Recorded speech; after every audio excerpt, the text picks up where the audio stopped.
Assalamu alaikum. Today's lecture is about the short modern essay From Some Policemen and a Moral. From Some Policemen and a Moral.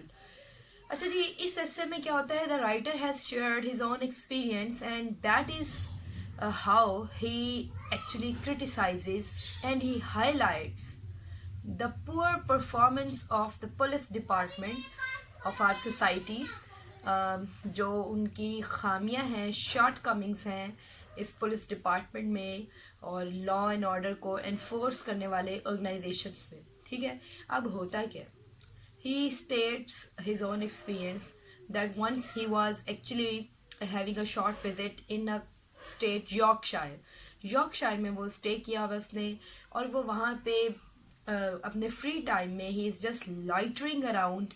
To loiter is to have a leisurely walk. तो वो वैसे ही इधर उधर चहलकदमी कर रहा होता है, और उस दौरान जो है वो एक वुड में यानी कि जंगल में, इट्स अ सॉर्ट ऑफ जंगल, वहाँ पे वो एक उसके पास एक, वो कहते हैं मेरे पास एक शॉर्ट सी नाइफ थी जिसे स्वीडिश नाइफ कहते हैं, चाकू सा जो होता है. तो वो कहता है मैंने वैसे ही अपना टाइम पास करने के लिए, to while away my time, he started hitting the tree over there. एक ट्री को उसने हिट करने की कोशिश करना शुरू कर दी. जैसे कि वो कहता है कि डिफरेंट हमने एक नॉवल पढ़ा, उसमें देखा कि एक ज़माने में एक दूसरे को कत्ल करने के लिए किस तरह से एक स्पेशल तरीके से छुरी को फेंका जाता था, चाकू को, छुरी से नहीं खैर, चाकू को फेंका जाता था और किसी को भी कत्ल किया जा सकता था. लेकिन कहता है अनलकीली मेरे कोई भी टारगेट जो था वो ठीक ना रहा. लेकिन क्या हुआ, out of nowhere two policeman appear, और उन्होंने क्या किया, they started interrogating him, they started investigation start कर दिया उन्होंने. और उन्होंने क्या किया कि उन्होंने राइटर से बड़े इररेलेवेंट क्वेश्चन पूछना शुरू कर दिए कि उसका पेट एनिमल कौन सा, उसकी फेवरेट थिंग्स कौन सी हैं, उसका नाम, उसकी रेजिडेंस, उसके मतलब डिफरेंट किस्म के क्वेश्चन इस तरह से पूछना शुरू किए जैसा कि वो चाहते थे कि राइटर उनकी मर्जी के सवालों में और ऐसे आंसर्स दे जिससे वो उनको उस राइटर को किसी तरह भी एक्यूज कर सकते कि he was guilty of a heavy crime, एक बड़ा भारी जुर्म करने की सजा दे सकते उसको. और उन्होंने, वो कहते हैं दे वर अबाउट, वो कहते हैं कि they were about to arrest him and he was actually nearly arrested, यही समझ लें. उन्होंने उसे इस तरह से क्वेश्चन शुरू कर दिए.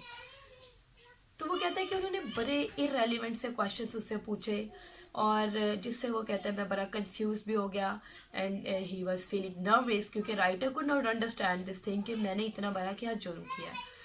तो राइटर कहते हैं कि मुझे तो ऐसा लगा कि जैसे राइटर ने ज़रा, आपको पता है, एग्जैजरेटिव मैनर में बात की. राइटर कहता है मुझे तो ऐसा लगता था जैसे वो दरख्त जो थे वो चीख चीख के जस्टिस डिमांड कर रहे थे, जैसे कि उनका ग्रीन ब्लड जो था वो बहे जा रहा था, जैसे कि ग्रीक मिथोलॉजी में कोई विलन हो, मैं जैसे कि वो विलन था और मैंने जी वहाँ पे जाकर बड़ा खून बहाया और मैंने बड़ा एक बहुत बड़ा जुर्म किया. तो खैर राइटर कहते हैं कि वो मुझसे सब क्वेश्चन करते रहे. तो फाइनली कहते हैं मैंने उनसे कहा कि I am a journalist and he says that he actually showed them certain things from his pockets. एक अनफिनिश्ड पोइम थी, एक कोई अपना मतलब नाम और इस तरह की चीज़ें, उसको कहता है मैंने उनको शो की और कुछ जर्नलिस्ट होने का प्रूफ देने के लिए. और कहता है मैंने उनको ये बताया कि मैं द डेली न्यूज़ में जर्नलिस्ट हूँ, ठीक है. और इससे क्या हुआ कि दे गॉट इम्प्रेस्ड. और फर्दर उसने ये कहा कि उस लोकेलिटी के जो बहुत ही टू इन्फ्लुएंशियल पीपल हैं, ये उनके साथ कनेक्शंस रखता है, क्लोज कांटेक्ट रखता है और उन्हीं के यहाँ इसने स्टे किया हुआ है. So that was how he actually got acquitted. वो कहता है कि जिस तरह से out of nowhere they appeared, they actually vanished away. इतनी जल्दी उनकी टोन भी चेंज हो गई, बड़े वो हम्बल मैनर में बात करने लगे और फौरन वहां से डिसअपियर होकर. वो कहता है मजे की बात कि उनमें से एक ने तो ये भी कहना शुरू कर दिया कि सर जी आपकी जो आप जर्नलिस्ट हैं, आप राइटर हैं, आप कॉलम्स लिखते हैं, तो मैं तो ये चीज़ें पढ़ता हूँ और मैं बड़ा इंप्रेस हूँ, मैं आपका रेगुलर रीडर हूँ. ये कह के उसको ओब्लाइज किया और वहां से चले गए. इन वाकयात को शेयर करने के बाद writer is confused. He actually raises a question.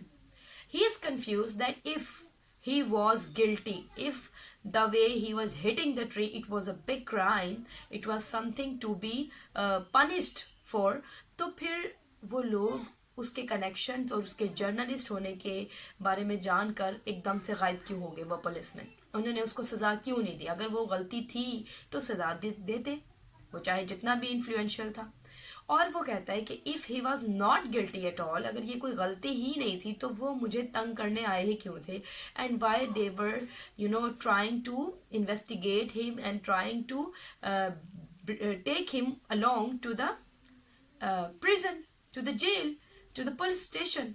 तो वो ये सब काम, अब देखिए उसने 2 क्वेश्चन रेज किए हैं। ही इज कंफ्यूज कि अगर मैं गलती पे था तो मुझे छोड़ के क्यों चले गए, सदा क्यों नहीं दी, और अगर मैं गलती पर नहीं था तो वो इस तरह से मुझसे बिहेव कर ही क्यों रहे थे? वो इस तरह से आकर उन्होंने मुझे इंटरप्ट क्यों किया? मुझे इस तरह से एक आप समझे कि बंदे को आप मेंटली टॉर्चर कर रहे हैं, आप उसे हर तरह के इरेलीवेंट और रेलिवेंट क्वेश्चंस पूछ रहे हैं और आप उसको बता रहे हैं कि जी आपने एक क्राइम कर दिया है, आपने ग्रीन एंटिटी को, एक ग्रीन लाइफ को जो है वो डैमेज किया, हर्ट किया, तो यू आर अंडर अरेस्ट। तो ये चीज़ें जो है यहाँ पे राइटर जो है अपना एस्से जो है वो ख़त्म करता है। तो actually we can see that with the help of his own experience, writer is actually highlighting the miserable condition, the miserable performance of the police department in general. कि generally what they do is that they get influenced by the influential people. जो powerful तबका है ये उनको सज़ा मतलब उनको गलती पे होते हुए भी उनको सज़ा नहीं देते, और जो एक कॉमन लॉट है, जो ऑर्डनरी पीपल हैं, जो हमारे लेमैन हैं, वो इनोसेंट भी होंगे तो ये उनको एक्यूज़ कर देंगे और पूरी कोशिश करेंगे कि किसी तरह किसी और के क्राइम का बर्डन भी इनके ऊपर डाल के खाना पूरी कर दें और जेलों को भर दें और ये शो करें कि yes they are doing their duties, they are fulfilling their duties, they are performing their duties, और यहाँ कुछ मुजरिम है जो उनके पास है। So this is something really serious about this institute. ये law and order को enforce करने वाले इदारे जो हैं, they should actually provide us mental and physically, socially हमें protected feel होना चाहिए। लेकिन इन लोगों की इन हरकत की वजह से we can see कि एक कॉमन बंदा जो है, कॉमन लॉट जो है, वो सिक्योर फील नहीं करते, बल्कि actually they are a target, they are a victim to their atrocities, to their unjust behaviour. ये गैर मुनसिफाना अंदाज में अपनी ड्यूटीज़ को परफॉर्म कर रहे हैं। तो this is how the writer is actually highlighted and this essay is a criticism to the poor performance of the police department in general, कि जनरली ये लोग क्या करते हैं। सो आई होप सो ये ऐसे बहुत ईजी था, शॉर्ट सा एक ऐसे, इसका थीम और जो मोरल लेसन है वो आपने ग्रैब भी कर लिया, आपको समझ आई होगी। इंशाल्लाह very soon I will upload another lecture. अपना ख्याल रखें, दुआ में याद रखें। अल्लाह हाफिज़।